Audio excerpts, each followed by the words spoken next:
Welcome to the Do-It-Yourself upload screen.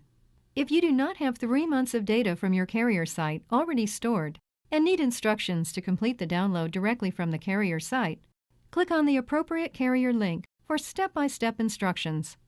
If the PDFs are saved to your computer or network, click the Upload button to begin the process.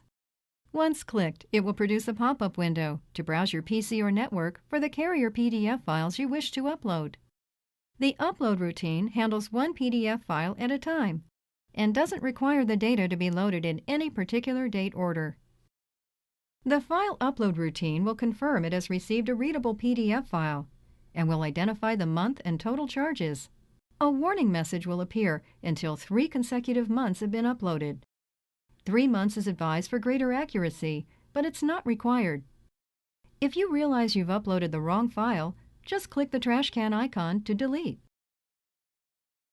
Once you've uploaded all the months you intend to benchmark, simply press the Submit button. The system will acknowledge you're ready to process your uploaded files and will send you an email when the data is ready to review. To play this tutorial again, click the information icon or tutorial link.